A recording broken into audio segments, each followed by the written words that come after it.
We're talking a lot of homeowners here. More than 190 structures have been destroyed at last count, and there's just a lot of uncertainty that these homeowners are facing. On top of that, a lot of them recently had their longtime insurance providers drop them from their coverage. So again, there are a lot of questions going forward. Was it illegal for insurance companies to leave neighborhoods in California? No, but it wasn't right. It's a harsh reality for many living in disaster zones. Not only are they dealing with the loss of their homes, they're also dealing with new insurance. We had farmers insurance for 40 years, no claims, and it was great insurance.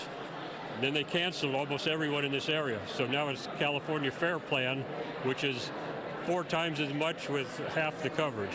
Residents like Al Gottlieb packed a community meeting in Camarillo Sunday night, concerned about how their new plan works. It's the insurer of last resort for the state of California. For Californians who lost their traditional insurance and ended up on the FAIR plan, the good thing is that that coverage is fire coverage.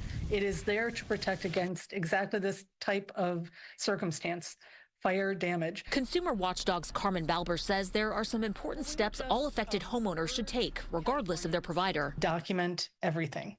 It is so important in the wake of a fire when your head is spinning from the emotions and everything, all of the toll that a fire takes, that you keep track of your interactions with the insurance company and what has happened at your home. Local leaders are now preparing to help guide residents through the complexities of the recovery stage.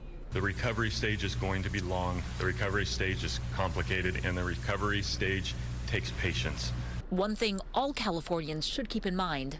California has a law preventing insurance companies from canceling homeowners within a year of a declared fire disaster.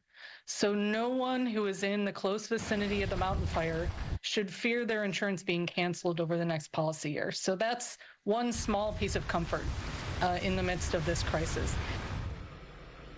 Yeah, one small piece of comfort, obviously just the tip of the iceberg. Now, there is going to be a community meeting here where we're standing at Rancho Campana High School in Camarillo. That's set for Wednesday at 6:30 p.m. It's designed to answer a lot of these kinds of insurance and recovery phase questions that a lot of homeowners are likely going to have.